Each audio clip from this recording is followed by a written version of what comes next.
Ok, donc nouveau sermon aujourd'hui, nouvelle caméra.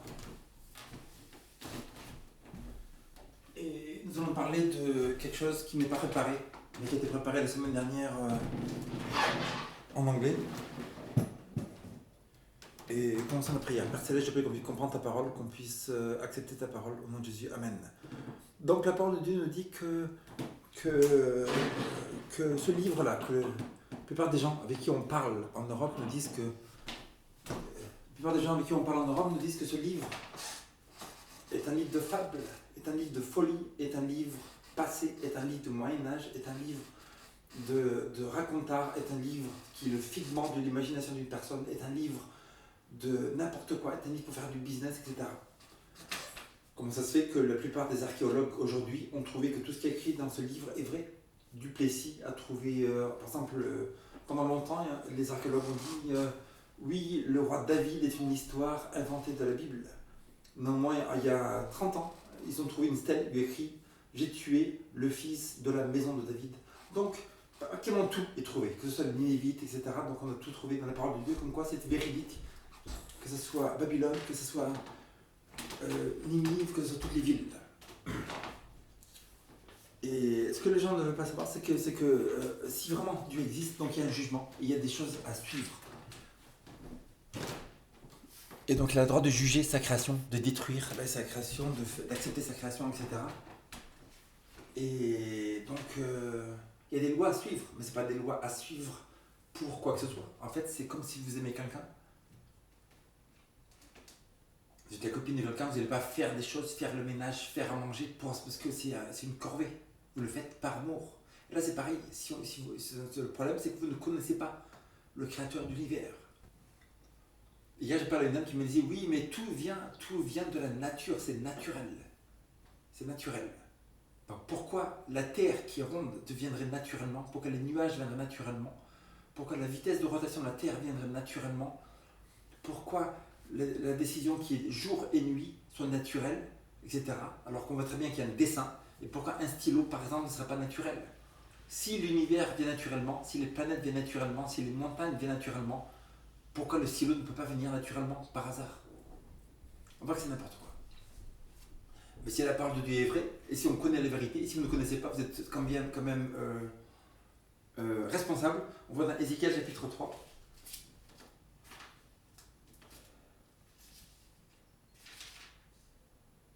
Verset 18.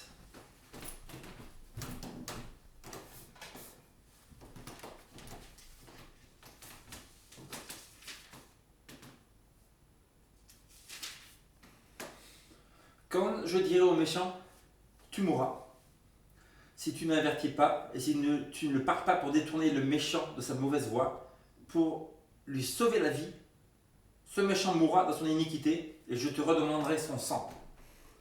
Dieu dit, quand je dis le méchant, quand moi, Dieu, je dis le méchant, tu mourras.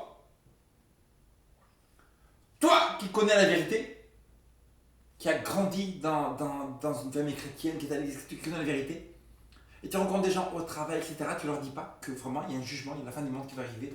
Comme quelqu'un il y a un tsunami qui arrive en Thaïlande, les gens le savent et ils vont le dire à personne, et tout le monde meurt, ils sont responsables. Et là c'est pareil. Quand je dirai au méchant, tu mourras si tu ne l'avertis pas pour se détourner le méchant de sa mauvaise voie, pour sauver sa vie, ce méchant mourra, je te redemanderai le sang de cette personne à toi. Donc si on dénombre le nombre de chrétiens qui vont pas dire la vérité aux gens, qui ont peur, qui sont là pour se faire accepter par la majorité, pour bien rentrer dans la société, etc. On voit qu'il y a beaucoup de gens qui vont mourir, des gens qui sont soi-disant chrétiens, etc. Après les gens, vous êtes dire en France, mais il n'y a pas d'absolu, il n'y a pas de vérité absolue. Pourtant, pour les scientifiques, l'évolution est un absolu, parce que en fait, c'est même un dogme religieux, cultique. Parce que tout ce qui sort de leur dogme à eux, on ne peut même pas examiner. C'est-à-dire, c'est pareil que les cultes comme il y avait à Sud-Amérique du Sud et tout, c'est-à-dire que leur culte à eux, ils vont écouter le gourou, ils ne vont pas écouter ce qu'il y a autre part. Et c'est pareil dans l'évolution. C'est un culte. Le culte de l'évolution. Il y a le prophète Darwin. Un jour, il est venu, il a dit, messieurs, dames, tout vient du temps. Le temps est Dieu. Vous mettez beaucoup de temps, vous mettez 1 ou 2 ans, il n'y a pas beaucoup de Dieu, mais le temps devient Dieu si vous mettez 100 millions d'années, 200 millions d'années, là, le temps devient Dieu. Le temps est votre Dieu. Darwin est venu, il a dit, oui, mais le hasard est votre Dieu, randomness and chance. Après, les gens sont tellement malhonnêtes, les évolutionnistes, qui vont me dire, oui, mais on ne dit pas que tout vient du hasard. Pourtant, Dawkins, il a un livre qui s'appelle The Blind Watchmaker, le faiseur de montres aveugles. Dans The Blind Watchmaker, donc c'est, bien sûr, c'est-à-dire Dawkins, Hawkins, Sousa, Hitchens, tous les plus grands évolutionnistes, dans les débats, ils disent que tout vient du hasard, randomness and chance, et c'est le hasard. Et donc c'est pas de la science, parce que la science, on peut tester, démontrer, prouver. On peut expliquer quoi que ce soit, poser, répondre à toutes les questions. Néanmoins, il y a des milliers de questions auxquelles on ne peut pas répondre. Donc c'est pas de la science, c'est de livres, c'est toutes les fausses doctrines, c'est beaucoup de vérité mélangées avec de l'erreur. Que ce soit hindouisme et tous les livres, c'est beaucoup de vérités qu'ils mettent dedans, des trucs jolis, tout ça, mais c'est mélangé avec de l'erreur, donc ça devient du poison. Le poison de rat, c'est 99% de bonne nourriture et un peu de poison. Donc le rat, il va voir, il croit que c'est la bonne nourriture, il mange, il se fait avoir. Là, c'est pareil. Les gens, ils vont prendre l'évolution. Ok, tout vient du hasard, donc on a des faits scientifiques dans les livres, on peut calculer, oui, c'est pas parce que tu peux calculer que tout vient du hasard, c'est n'importe quoi. Après, les gens vont dire, oui, mais on peut tout savoir, ils vont réfléchir par tout ça, et l'autre personne va me dire que la physique quantique, c'est extrêmement compliqué qu'on ne connaît rien. Donc pourquoi tu viendrais d'un procédé qui a ni cerveau ni intelligence, alors que c'est tellement compliqué que ça fait des milliers d'années que les gens le cherchent, la truc scientifique, et on n'a pratiquement rien trouvé. Apparemment, ce procédé qui n'est pas intelligent, qui est sélection naturelle, comment il aurait fait un univers tellement compliqué que même les humains, pendant 6 000 ans, ils n'auraient pas trouvé toutes les réponses. Non, donc on voit très bien qu'il y a un esprit créateur dans l'univers. S'il y a un esprit créateur dans l'univers, donc il a fait des lois. La pesanteur, c'est des lois. Vous mettez François Hollande ou un SDF qui tombe de la tour Eiffel, il tombe en bas, il meurt tous les deux. La loi ne fait pas de distinction entre les personnes qui vont tomber de la tour Eiffel, qui se jettent d'une tour, tous les deux tombent en bas, parce que la loi de la pesanteur dit que ces personnes qui ont un poids vont tomber en bas et elles meurent. Il y a des lois. S'il y a des lois, ça veut dire qu'il y a un législateur. Il n'existe aucune loi sans qu'il y ait quelqu'un derrière qui a fait cette loi. Le panneau 50 dans les villages, il n'a pas évolué d'un arbre. Quelqu'un a posé ce panneau 50, un législateur a passé une loi, et donc cette loi est passée parce qu'il y a un législateur. Toutes les lois, donc s'il y a des lois dans l'univers comme la pesanteur, etc., elles ne peuvent venir que d'un être suprême créateur. Donc cet être suprême créateur dit aux soi-disant chrétiens, quand je dis au méchant, tu mourras, si tu ne l'avertis pas, et si tu ne parles pas pour détourner le méchant de sa mauvaise voie, pour lui sauver la vie, ce méchant mourra dans son iniquité, et je te redemanderai son sang. Mais si tu avertis le méchant, et qu'il ne se détourne pas de sa méchanceté, de sa mauvaise voie, il mourra dans son iniquité, et toi tu sauveras ton âme. Pourtant on vit dans une société que la chrétienté est tellement peureuse. Surtout en Europe ici. Non mais il faut aider les gens, il faut faire le relationnel, il faut discuter avec eux, tout va aller bien, tout ça. Non, quel relationnel, c'est juste dire la vérité, les gens vont mourir, qu'est-ce que c'est relationnel? Tu as un accident de voiture, vous êtes en train de conduire, il y a ton copain qui est en train de conduire, il est en train de s'endormir, tu dis rien. Non, il faut être gentil, relationnel, il faut dire comment ça va, c'est bien, non, bam, t'as un accident. Non, il n'y a pas de relationnel. Réveille-toi! Là c'est pareil, les gens ils vont mourir. La Bible dit que la plupart des gens sur la terre vont mourir éternellement. Parce qu'ils croient que parce qu'ils suivent la majorité des gens, le troupeau, oh on est tous là, on avance, le troupeau. Ok, donc on n'a aucune excuse, on a toutes les excuses, parce qu'on est tous là ensemble, donc on est tous pareils, tout ça. Je suis le troupeau, donc si je suis le troupeau, je ne peux pas être condamné parce que je suis tout le monde. Mais tout le monde, ils vont en enfer. Et dans la Bible, il y a une voie qui paraît juste à un homme, mais la fin de celle-ci, c'est la mort. There is a way that seems right to a man, but the end thereof is death. Vous voulez rouler à Marseille, vous êtes sur la route, vous arrivez au nord, à Cambrai. Vous dites à ton copain, t'es sur la mauvaise route. Et lui dit non, non, mais je suis sur la bonne route. Je t'assure que dans quelques heures, on arrive à Marseille. Dans quelques heures, on est à Marseille, on est tranquille au bord de la plage et tout ça. Non, on peut croire qu'on est sur une bonne route et pas être sur la bonne route. Ça, c'est extrêmement important parce que la grande majorité des gens qui vont être en enfer, c'est parce qu'ils n'ont pas suivi ça. C'est-à-dire qu'ils vont croire être sur la bonne route. Pourquoi croient-ils être sur la bonne route? Parce qu'ils n'ont pas examiné les faits. Ils n'ont pas examiné ce qui est écrit. Il y a encore, j'étais en train de parler avec un ami musulman, là, je lui montre les preuves comme quoi tout le Nouveau Testament, on a 1600 copies qui datent d'avant Mohammed.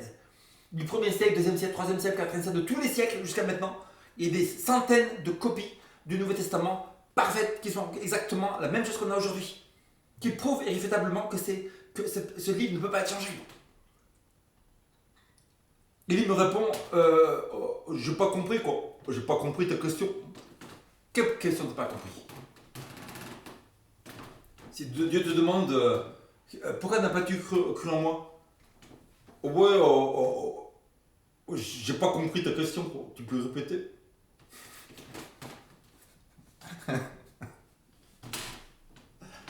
C'est ça que je sais que c'est idiot. C'est des choses comme ça entre eux, mais au jugement. Tu es devant le juge, monsieur, vous faites ce fait et tout ça. Tu peux répéter la question? J'ai pas compris là. Non. Oui, donc c'est-à-dire que vous savez des choses que les gens ne savent pas, et que s'ils le savaient, ça peut sauver leur vie, et vous leur dites pas, vous allez en enfer aussi. Donc il y a beaucoup de chrétiens qui font ça, parce qu'ils vont aller toute leur vie à l'église, ils vont prier, ils vont se bénéficier à eux de Dieu, ils vont prier, ils vont les bénéficier, regarder des trucs chrétiens, tout ça, ils vont avoir la paix de Dieu, ils vont avoir la santé aussi, le message de santé merveilleux qui évite les maladies, etc. Et les gens qui meurent autour d'eux, ils n'ont rien à faire. Vous ne pouvez pas aller au paradis, c'est impossible. Si tu n'avertis pas pour le détourner du méchant de sa mauvaise voie et pour le sauver la vie, ce méchant mourra dans son iniquité et je te redemanderai son sang. Lui, il va mourir. Méchant, égoïste, fier, arrogant, incrédule, voleur, etc. On peut lire si vous voulez. On va à Romains chapitre 1, on va lire la liste des gens qui vont en enfer.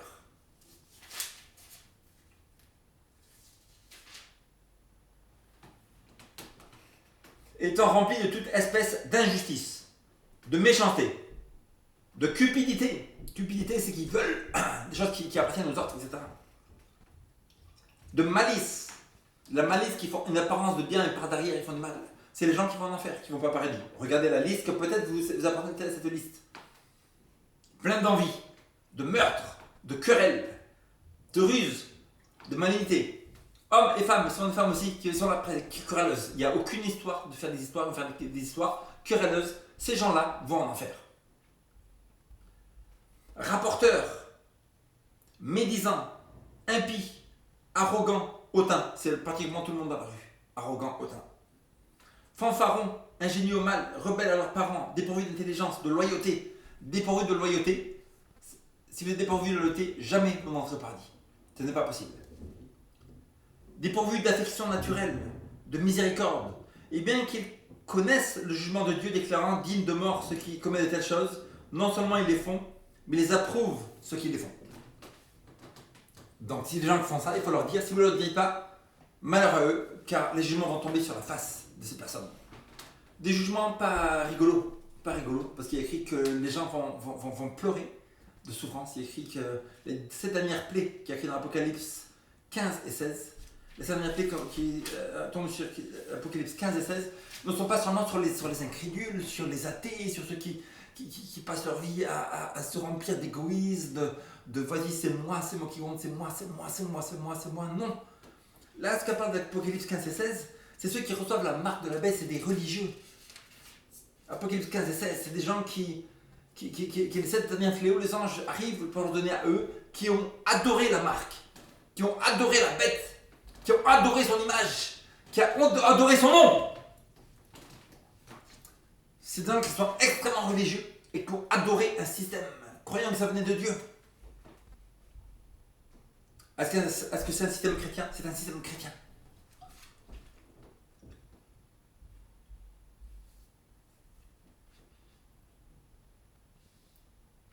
il y a écrit Apocalypse 15, verset 1. Puis je vis dans le ciel un autre signe grand et admirable, 7 anges qui tenaient 7 fléaux, les 7 derniers, car par eux s'accomplit la colère de Dieu.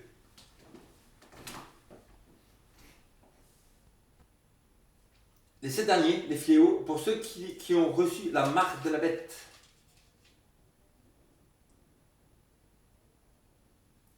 Ils ont adoré quoi? Verset chapitre 17 de Apocalypse. Puis je vis un des 7 anges qui tenait les 7 coupes. Va, il m'adressa la parole en disant, viens, je te montrerai le jugement de la grande prostituée qui est assise sur les grandes eaux. C'est avec elle que les rois de la terre se sont livrés à l'impudicité, et c'est le vin de son impudicité que les habitants de la terre se sont enivrés. Donc c'est un système religieux. Qui c'est Babylone? C'est facile. C'est Daniel chapitre 7 nous dit que c'est un pouvoir qui dure 1260 ans. C'est un pouvoir qui a tué 50 millions de chrétiens, l'Inquisition, etc. C'est un pouvoir qui a changé le 10 commandements. Au lieu du sabbat, il a changé au dimanche. Donc c'est facile. Vous faites une étude là-dessus. Qui est l'Antéchrist, qui est Babylone, etc. C'est l'Église catholique. Le système eux-mêmes. Pas les membres, parce que les membres eux-mêmes, il y a beaucoup de gens qui sont honnêtes, qui ne savent pas où ils sont. C'est comme dans n'importe quelle église. Ils sont là-dedans parce qu'ils sont rentrés dedans comme ça, parce que ma famille est dedans, parce que les cousins sont dedans, parce qu'ils n'ont pas étudié par eux-mêmes la vérité. Comme Martin Luther, il était dedans. Après Martin Luther, il a eu une Bible, il a commencé à lire que le juste a sauvé par la foi. Le juste est sauvé par la foi. Il s'est rendu compte, qu'est-ce que je fais? Je fais des pénitences, je me flagelle, etc. pour gagner le paradis, etc. Et alors je me rends compte que le juste est sauvé par la foi. Tu crois que Jésus est mort sur la croix, tu as la vie éternelle, et voilà. Et donc il est sorti de ce système. Et c'est ce que Dieu nous demande dans Apocalypse chapitre 18, versets 3 et 4. Verset 2. Elle est tombée, Babylone la grande. Elle est devenue une habitation de démons, un repère de tout esprit impur, un repère de tout oiseau impur et odieux. J'ai entendu une autre voix du ciel qui disait, sortez du milieu d'elle, mon peuple, verset 4. Avec que vous ne participez point à ses péchés, et vous que vous n'ayez point part à ses fléaux. Dieu dit quoi? Sortez du milieu d'elle, mon peuple. Donc si vous ne sachez pas, n'identifiez pas qui est Babylone, vous ne saurez pas comment sortir de ce système. Et la parole de Dieu nous dit clairement qui est ce système. C'est une église où les prélats sont habillés de pourpre et d'escarlate, de rouge et de violet. Une église qui est habillée de pourpre et d'escarlate. Une église où les dirigeants de son église sont habillés en rouge, escarlate, et sont habillés en violet, en pourpre, comme ça. Les prélats catholiques sont habillés de pourpre et d'escarlate. La Bible me dit que c'est une ville, Babylone, qui est assise sur 7 collines. Babylone, c'est une ville, c'est un système religieux qui est posé sur 7 collines. Rome a combien de collines en dessous de la ville? Rome a 7 collines. C'est le système religieux dont nous parle Daniel chapitre 2, où il y a une statue. Et Daniel dit au roi Nabuchodonosor, tuez la tête en or. Il y a 4 métaux différents. Il y avait l'or, la tête qui était Babylone. Il dit, après toi viendra notre royaume. Ici c'est l'argent, c'était les Mèdes et les Perses. Après cela, il dit, il y aura un 3e royaume, la Grèce. Après la Grèce, il y a eu Rome. Et après une division de Rome. Dans Daniel chapitre 7, on voit la même chose, mais de Rome sort une petite 10 cornes, donc les 10 nations d'Europe qui ont commencé, mais au milieu d'elles sort une petite corne avec des yeux avec arrogance, avec une bouche qui parlait avec arrogance, etc., et des yeux très hautains. Et c'est l'Antichrist qui sort d'où? Et Daniel chapitre 7 nous dit qu'il sort de Rome.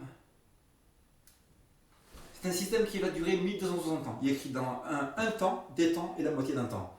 Un temps, c'est 1 an, 2 temps, 2 ans, moitié d'un an, 6 mois. Ça fait 3 ans et demi. 3 ans et demi égale 42 mois. 42 mois fois 30 jours égale 1260 ans. Donc c'est un système qui va durer 1260 ans. Comment on sait que dans le calendrier juif, un mois égale 30 jours? On va le voir dans Genèse.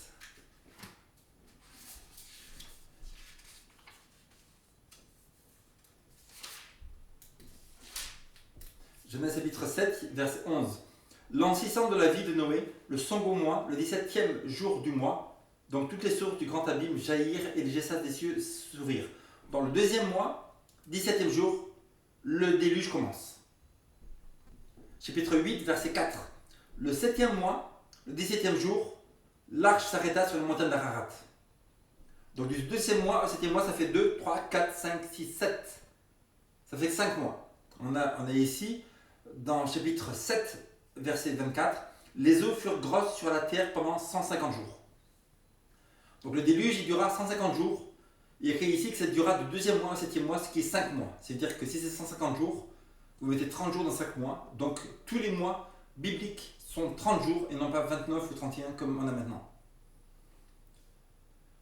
Donc l'Antéchrist nous dit Daniel chapitre 7.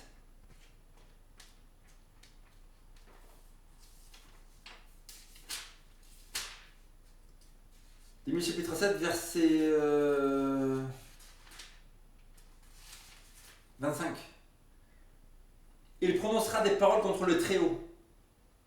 Il opprimera les saints du Très-Haut. Il espérera changer les temps de la loi et les saints seront livrés entre ses mains pendant un temps, des temps et la moitié d'un temps. Ici, il y a 4 signes clairs qui disent qui est l'Antichrist. Très facile de reconnaître. Si on ne peut, pour ne pas voir qui est l'Antichrist, on ne peut qu'être malhonnête de ne pas voir qui est l'Antichrist.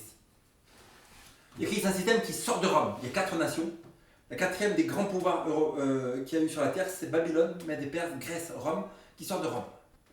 Donc il y a ici que ce antichrist, il sort de Rome. C'est un pouvoir religieux qui sort de Rome. Déjà, juste avec ça, on peut savoir qui c'est. Mais après, ici, écrit verset 25, il prononcera des paroles contre les Très-Hauts. Donc vous avez un catéchisme qui écrit que le pape n'est pas seulement le représentant de Jésus-Christ, mais le Jésus-Christ lui-même voilé sous le voile de la chair. Donc il se prend pour Dieu. Le pape qui va au Mexique, où on dira ces gens se prosternent comme si c'était devant Dieu. Donc on voit que c'est un système religieux dont le chef qui est à la tête se prend pour Dieu. Le pape, il a une tiara qui a 3 parties. 3 parties, c'est le Dieu de la terre, le Dieu de la mer et le Dieu de l'univers. Il se prend pour le Dieu de l'univers. Le nom du pape, Vicarius Filii, le vicaire du fils de pape, le vicaire du fils de Dieu, ou le représentant du fils de Dieu, ou Jésus-Christ lui-même. Donc voilà, des paroles, vous pouvez faire une recherche sur internet, il y a des dizaines de citations comme quoi le pape se prend pour Dieu. Il est Dieu lui-même. Il écrit même écrit que les prêtres ont une telle autorité qu'ils prennent l'hostie de Jésus-Christ, ils le font descendre dans un tiroir, ils le font monter, ils le mettent à gauche, à droite, ils font ce qu'ils veulent avec Jésus-Christ. Et donc, verset 25 nous dit bien, il prononcera des paroles contre le Très-Haut. Il opprimera le saint du Très-Haut. Les saints, c'est quoi? C'est des croyants. Donc, c'est un système qui sort de Rome. C'est un système qui prononce des paroles contre Dieu, qui se prend pour Dieu lui-même. Et là, c'est un système qui va persécuter d'autres croyants comme lui. Réfléchissons.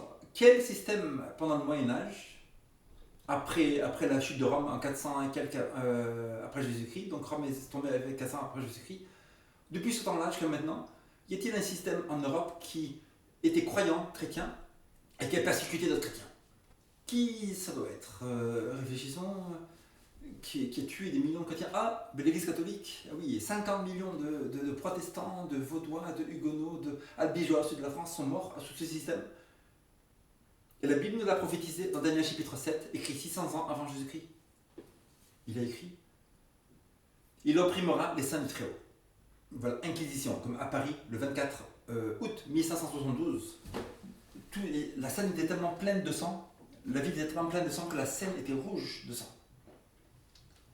C'est-à-dire, à 3h du matin, Marguerite de Médicis, elle a fait sonner les cloches partout, de Saint-Germain d'Auxerrois, juste devant le Louvre.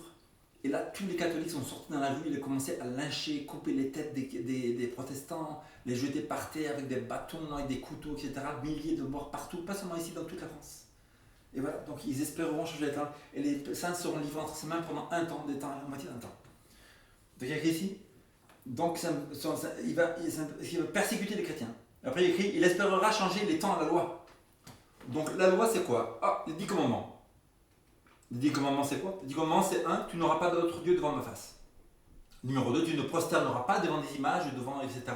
Comme si c'était Dieu. Ça veut pas dire que tu n'as pas le droit d'avoir des images, mais ne pas se prosterner devant des images. Numéro 3, tu ne prendras pas point le nom de l'Éternel en vain. C'est-à-dire pas insulter ou pas se moquer de Dieu, etc. ou divinité. Commandement numéro 4, souviens-toi du jour de repos pour sanctifier. Tu travailleras 6 jours, tu feras tout ton ouvrage, mais le 7e jour est le jour de l'Éternel ton Dieu. Ça remonte à la création il y a 6000 ans, comme quoi tout le monde, depuis Adam et Ève jusqu'à maintenant, sont supposés garder le sabbat.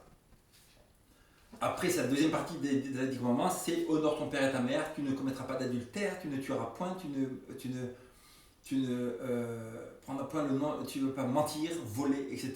Et convoiter. Tu ne convoiteras pas la femme de ton prochain, ni son bœuf, ni son âne, ne pas convoiter quoi que ce soit. Hein, on vit dans un monde où les gens sont constamment en train de convoiter. Et donc la Bible dit ne pas convoiter, parce que ça appartient aux autres et non pas à toi. La Bible dit ici que donc, ce pouvoir-là religieux, l'Église catholique, a pensé changer les temps de la loi. Donc dans la loi qu'on vient d'énumérer, il y a un des commandements qui parle du temps et qu'ils ont pensé le changer. Il y a écrit dans le catéchisme, le changement du samedi au dimanche est la marque de notre autorité. Le changement du samedi au dimanche est la marque de notre autorité, nous l'Église catholique. Donc, est-ce que dans la Bible, est-ce que dans la Bible, y a-t-il un verset quelconque qui dit qu'il y a un changement du samedi dimanche qui doit être fait? Non. Donc, c'est par l'autorité du pape, l'autorité du prélat de Rome, l'autorité des vicaires de Rome qui ont changé le jour. Et donc, ce n'est pas biblique. Donc, la Bible nous parle que ce système est l'antichrist. Il espérera changer les temps et la loi. Donc on a vu beaucoup de points. Le premier point, c'est que ce pouvoir sort de Rome. Un pouvoir religieux sort de Rome après la chute de Rome païenne. Il y a un livre excellent qui s'appelle Les Deux Babylones, qui a écrit que la Rome païenne devint la Rome papale. Ça se transforme en papale. C'est-à-dire que tout ce qui était païen dans Rome, qu'ils adoraient les images, Astarté, les Bals, etc. Toutes ces images-là, elles ont été baptisées dans l'Église catholique, sont rentrées dans l'Église catholique et c'est devenu le paganisme baptisé en christianisme. C'est-à-dire qu'il n'y a rien du tout dans l'Église catholique qui n'est chrétien.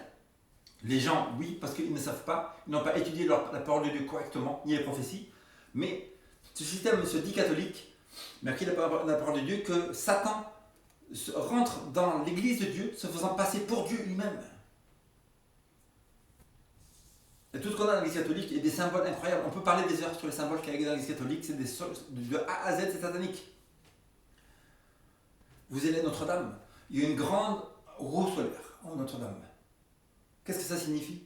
C'est un signe païen, adoration du soleil, de Satan, de Astarté, des Bals, etc., en contraire de Dieu. Le pape fait un signe comme ça, dans tout le monde. Et vous regardez dans les sites sataniques que c'est un signe satanique. Le pape, il a une pomme de pain, avec un bâton. Ce bâton, cette pomme de pain, signifie Bacchus. Bacchus, vous voyez que c'est le dieu païen de la débauche. Qu'est-ce que le pape, soi-disant un représentant de Dieu, fait avec un bâton de la débauche devant tout le monde? Donc on a vu que c'est un pouvoir qui sort de Rome. Numéro 2, c'est un pouvoir qui prononce des paroles qui se prend pour Dieu. Donc des blasphèmes. Numéro 3, c'est un pouvoir qui persécute les saints. Il s'est persécuté, 50 millions de gens ont été tués à son pouvoir.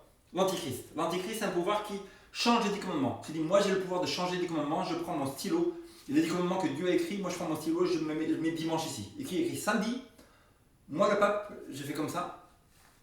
Dieu l'a écrit ici samedi, n'est-ce pas? Moi je suis le pape, je prends mon stylo comme ça, et ici j'écris dimanche. Dia solis, le jour du soleil. Rien à voir avec Dieu, un jour païen. L'Antichrist est un pouvoir où les saints seront livrés entre ses mains. Donc c'est-à-dire qu'il y a des millions de gens, et pendant combien de temps? Pendant un temps, des temps et la moitié d'un temps. Donc on a vu ça tout à l'heure, un temps c'est 1 an, 2 temps c'est 2 ans, moitié d'un temps c'est 6 mois, c'est 3 ans et demi. 3 ans et demi ça fait combien de mois? 3 ans et demi ça fait 42 mois. 42 mois fois 30 jours, ça fait combien? Ça fait 1260 jours.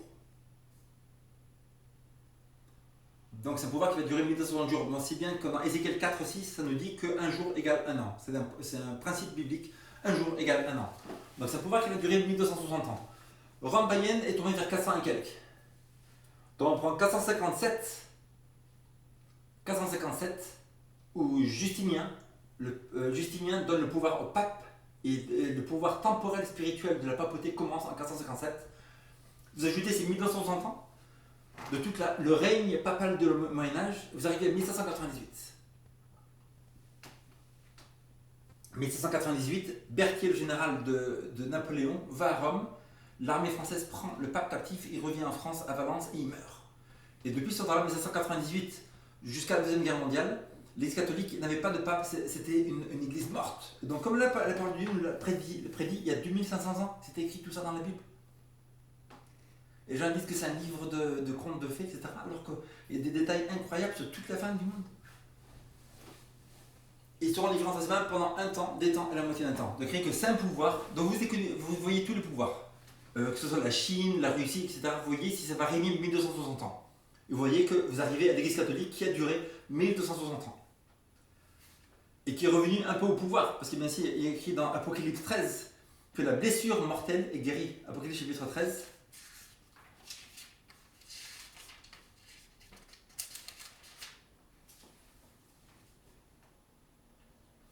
Verset 3. Et je vis l'une des têtes comme blessée à mort, mais sa blessure mortelle fut guérie. Et toute la terre était dans l'admiration derrière la bête. Toute la terre, donc. 1798, Berthier donne une blessure mortelle à l'Église catholique. Jusqu'à Mussolini. Mussolini fait un traité avec l'évêque de Rome, comme quoi je te donne le Vatican. Blessure mortelle qui guérit.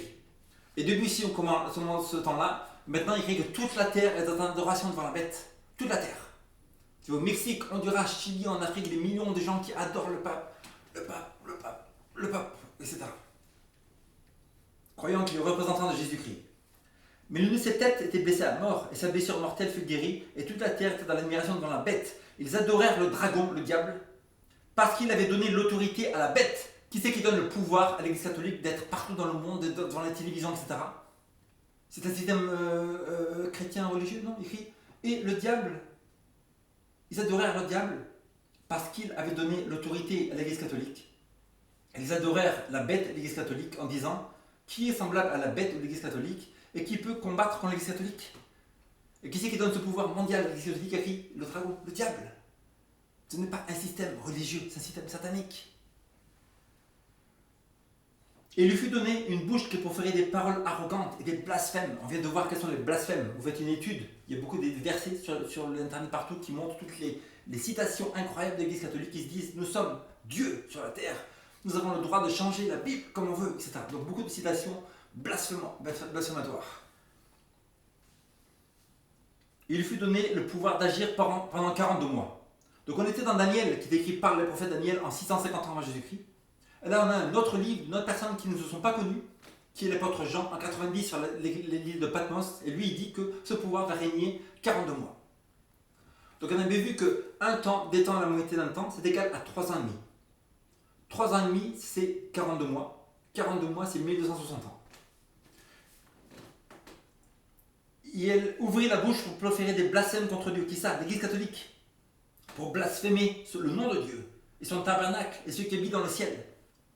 Mais comment l'Église catholique, qui se dit chrétienne, va ouvrir la bouche pour blasphémer le tabernacle de Dieu? L'Église catholique blasphème le tabernacle de Dieu en disant confesse-toi, tu es là mon fils, donc dis-moi tes péchés d'oreille à oreille, tous les deux là. Ce matin tu as volé un chewing-gum. Oh, tu as volé un chewing-gum.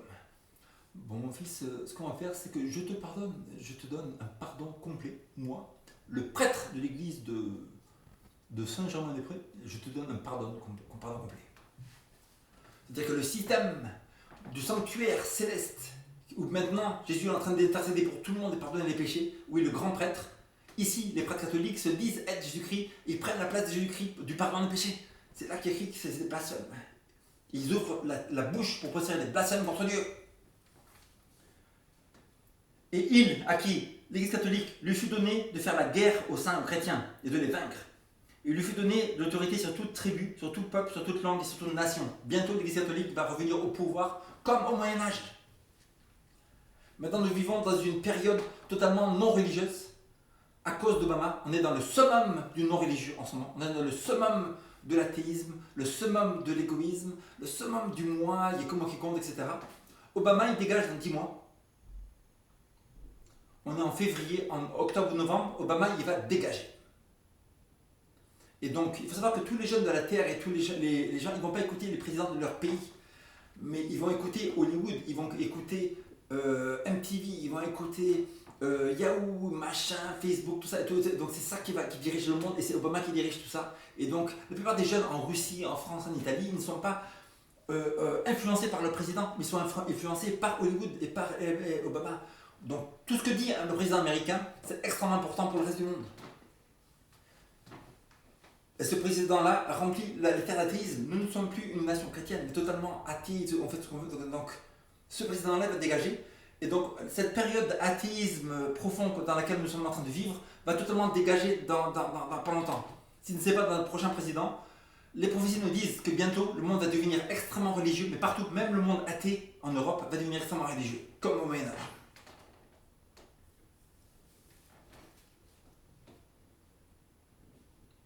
Il lui fut donné de faire la guerre au sein de les vaincre, il lui fut donné l'autorité sur toute tribu, tout peuple, toute langue, toute nation. Bientôt, le président américain va s'allier avec le pape, ce seront les deux grands chefs de la terre, et la prophétie d'Ellen G. White nous dit qu'ils vont clapser les mains de Washington là-bas. Le président américain va mettre la main comme ça, le pape de Rome va mettre la main comme ça, et le gouffre entre la mer va être mis ensemble. Et le pape, les présidents américains, c'est eux qui vont amener la fin du monde. Ils vont passer des lois soi-disant nobles et bonnes, mais qui sont totalement contre Dieu. Ça va être l'Antichrist qui va être démasqué. Et les gens, parce qu'ils ne lisent pas la Bible, parce qu'ils ne connaissent rien du tout de la vérité, ils vont se faire avoir. La grande majorité des populaces qui n'ont aucune éducation, toute leur éducation, c'est l'école, c'est la télévision, c'est les bêtises comme ça, ils vont se faire avoir totalement. Parce que les choses qui vont arriver bientôt, ça va être des choses terribles sur la terre. Les gens ne sont pas préparés du tout. Comme des moutons, et suivent les masses. Et les moutons, quand un mouton tombe d'une falaise, tout le reste, tous les autres moutons vont tomber. Tout le troupeau tombe.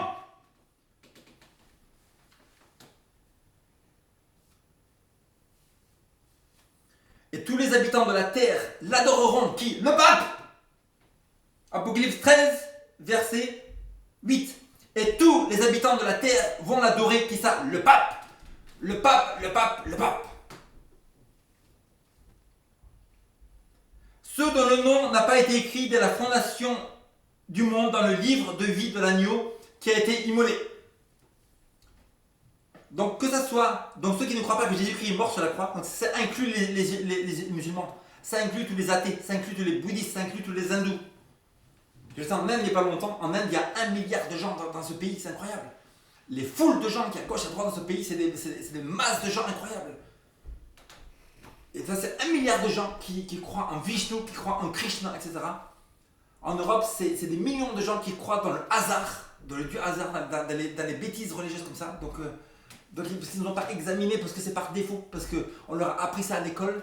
Tous les amis ils vont suivre ça, toute la famille dit ça. Donc ils disent, bon, moi je vais suivre cette croyance athée parce que tout le monde le fait. Ils ne vont pas examiner par eux-mêmes tout seuls pour voir si c'est vrai ou pas.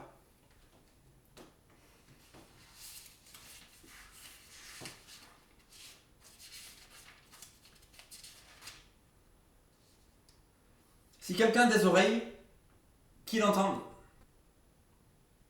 Si quelqu'un mène à la captivité, il ira en captivité. Si quelqu'un tue par l'épée, il sera tué par l'épée. L'Inquisition, 50 millions de gens sont morts par l'Inquisition. En fait, des millions de jeunes chrétiens, de jeunes filles, etc. sont morts. Les catholiques partout, ils mettaient avec des épées, etc.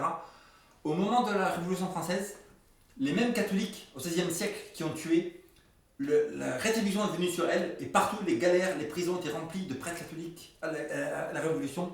Les jugements de Dieu sont tombés 200 ans après. C'est ici la persévérance des saints. Puis je vis monter de la terre une autre bête qui avait 2 cornes semblables à celles d'un agneau, mais qui parlait comme un dragon. Et la première bête, on sait, c'est autour de 1798. 1260 ans, vous allez faire une recherche. Donc c'est à vous d'être comme un béréen. Les béréens, c'est des gens qui examinaient chaque jour si ce qu'on leur disait était vrai. Je vous dis ces choses, est-ce que c'est mon opinion? Non, c'est ce qui est écrit dans la Bible. Si c'est vrai, c'est à vous d'aller faire une examination et chercher si c'est vrai ou pas. L'Antichrist, nous dit la Bible, dure 1260 ans. 538, Justinien donne le pouvoir au pape. Vous ajoutez 1260 ans, vous arrivez à 1598. Berthier prend le pape, c'est terminé avec l'Église catholique. 1260 ans. Donc, autour de 1598, la Bible nous dit maintenant, verset 11, puis je vis monter une autre bête, un autre pouvoir. Mais à quel moment? autour de 1798. Mais qui avait. Puis je lui ai monté de la terre. Dans la première bête, on voit qu'elle sort, puis je lui ai monté de la mer, verset 1. La mer, il est écrit dans le chapitre 17-15. Apocalypse 17-15, il dit que la mer. Les eaux que tu as vues, sur lesquelles la prostituée est assise, ce sont des peuples, des foules, des nations et des langues. Donc l'église catholique, elle sort dans un coin